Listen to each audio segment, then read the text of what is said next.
At para sa ating mga balita, isa sa pinakamalakas na bomba sa buong mundo, ibinigay na ni Trump sa Israel. At assassination attempt laban kay Russian President Vladimir Putin, ibinisto sa media. Pero bago natin umpisahan ang ating mga balita, mangyari po lamang na i-like ang video ito para sa patuloy na paghahatid natin ng ating mga updates mula sa loob at labas ng bansa. Malaking tulong po ang inyong like para sa aming mga content creator.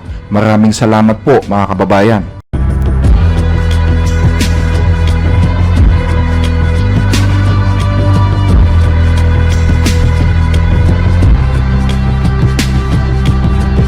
Nakatakda ngayon na ibalik ng US ang pagpapadala ng mga deadly bombs sa pinakamalaking kaalyado nito na bansang Israel.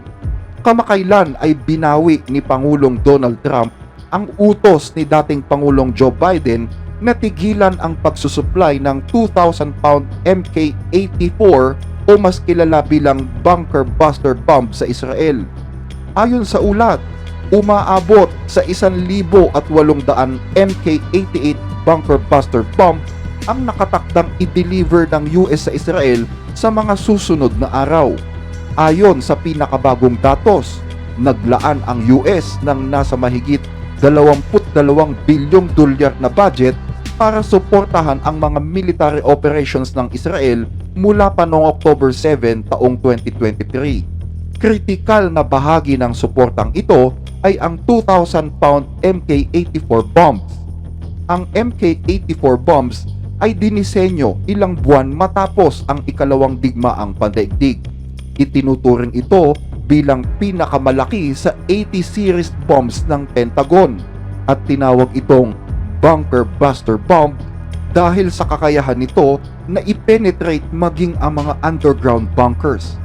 Pinaniniwala ang napakadelikado ng bombang ito kapag ginamit sa labanan at pwede umano itong lumikha ng crater sa lupa na may lalim na 11 metro. Sa pagitan ng October 2023 at May 2024 sa gitna ng giyera sa Gaza, sinasabing nagpadala ang US ng nasa 14,000 bunker buster bomb sa Israel. Inakusahan naman ang Israel na ginamit nila ang bombang ito sa mga matataong lugar sa Gaza. Noong May 2024, naglabas ng utos si dating Pangulong Joe Biden na itigil ang pagpapadala ng Mk-88 sa Israel. Yan ay upang pigilan ang napipintong pag-atake ng Israel sa mga matataong lungsod ng Rafah. Naniniwala naman ang mga eksperto na ang pagpayag ng administrasyon ni Trump na muling magpadala ng mga Mk-88 sa Israel ay makakaapekto sa marupok na ceasefire agreement ng Israel at Hamas. Ganun din ang ceasefire sa Lebanon. Pero ayon kay Trump, matagal na din daw kasing hinihintay ng Israel ang pagdating ng mga bombang ito. Yeah. Release them today, and they'll have them. They paid for them. They've been waiting for them for a long time. They've been in storage for a long time, but we released them today to Israel Why did you do that, sir? because they bought them. Ilang ulit daw na gumamit ang Israel ng mga bunker buster bomb sa iba't ibang bahagi sa Gaza at sa mga pag-ataking ito, napaulat na 2 refugee camps ang naglahong parang bula dahil sa tindi ng pagsabog ng mga bombang inilaglag doon. Kinundi na naman ng mga humanitarian aid groups ang Israel sa paggamit ng bombang ito sa Gaza at sinabing ito ay maliwanag na war crime. Ngayon na muling bumabalik ang mga Palestino sa Gaza dahil sa ceasefire deal, pinaniniwala ang muli na namang pinaparami ng US ang stock ng mga bomba sa arsenal ng Israel. Ito'y sa gitna ng umiinit na namang tensyon sa pagitan ng Israel at Lebanon sa kabila ng ceasefire na meron pa rin hanggang ngayon doon. Ayon kasi sa Beirut, 22 katao ang nasawi sa pag-atake ng Israel kahapon, maliban pa ang 124 na sugatan dahil sa mga pagsabog sa Timog Lebanon. Yan ay sa kabila ng pagpayag ng Israel na tatantanan na nila ang Lebanon batay sa kasunduang nilagdaan noong buwan ng Nobyembre ng nakaraang taon. Sa Lebanon, Matatandaan na ginamit din ng Israel ang mga bunker buster bombs para pasabugin ang mga target doon. Ayon sa ulat, ito ring bombang ito ang ginamit ng Israel sa pagpatay kay Hezbollah leader Hassan Nasrallah noong Setyembre ng nakaraang taon. Isang pangyayari na nagpalala sa galit ng mga nasabing proxy ng Iran. Ayon sa pamahalaan ng Israel, kailangan nila ang nasabing mga bomba upang harapin ang parehong kalaban ng US at Israel. Sa kabila ng mga ceasefire agreement, tanong ngayon ng mga eksperto, kailan ba talaga matatapos ang gera sa Israel?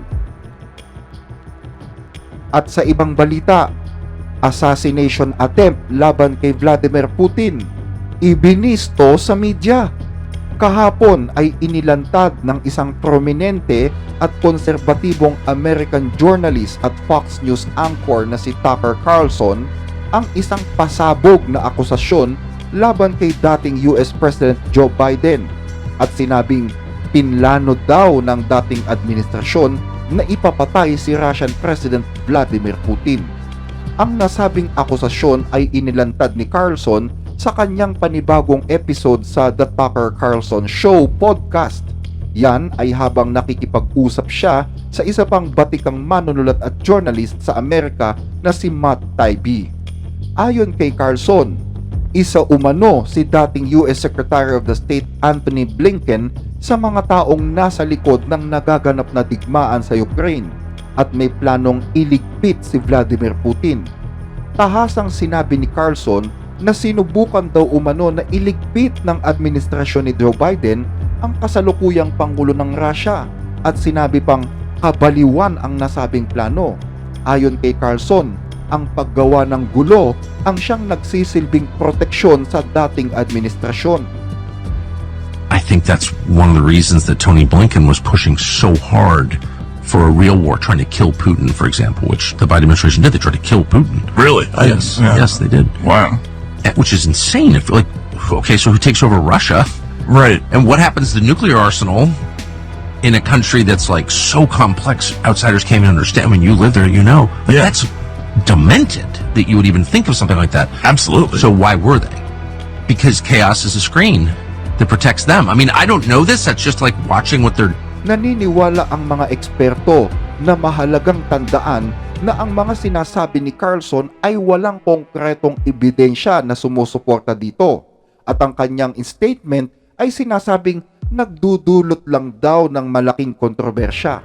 Matatandaan na tinanggal si Carlson sa Fox News noong 2023 dahil sa pagpapalabas ng mga maling impormasyon tungkol sa pandaraya sa eleksyon noong 2020 at tungkol naman sa kanyang akusasyon laban sa dating administrasyon. Hindi pa nagpapalabas ngayon ng kahit anong komento si Joe Biden o ang kanyang mga dating opisyal. Gayunman, isang statement ang inilabas ng Kremlin bilang tugon sa sinabi ng journalist.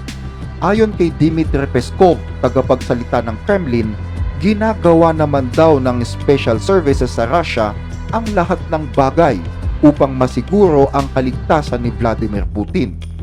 Si Tucker Carlson ay isang kilalang personalidad sa US media at kilala sa pagbibigay ng mga komento at opinyon na kadalasang bumabatikos sa posisyon ng gobyerno ng US, lalo na sa mga isyong may kinalaman sa Ukraine. Ang mga statement ni Carlson ay nagdulot din ng malaking kontrobersya dahil sa mga opinyon niya na tila pabor sa Russia at kontra sa pagbibigay ng military aid ng US sa Ukraine. Isa sa mga naging pahayag ni Carlson na nakatawag pansin sa publiko ay nang sabihin niya na ang Ukraine ay hindi isang demokratikong bansa at tinawag pa niya na tyranny na nagpapakita ng kanyang hindi pagsang-ayon o pagiging bias laban sa pamahalaan ng Ukraine. Naging viral ang nasabing statement dahil ang Ukraine ay isang demokratikong bansa at hindi daw totoo ang mga sinasabi ng nasabing journalist. Dagdag pa rito, ang interview ni Carlson kay Vladimir Putin at Sergey Lavrov, mga opisyal ng Russia, ay naging paksa din ng mga pagbatikos. Marami ang nagsasabi na ang interview na ito ay bias sa Russia at sa Kremlin dahilan upang akusahan si Carlson bilang advocate ng Russia at kakontra sa tradisyonal na posisyon ng US laban sa Russia, partikular na ang usapin tungkol sa kasalukuyang digmaan doon. Ang mga statement na sinabi ni Carlson ay naging sanhi ng malawakang kontrobersya ngayon sa US at nagiging ugat ng pagdududa sa kanya mismong integridad. Hanggang dito ang ating mga balita. Muli ay maraming salamat po sa inyong pakikinig.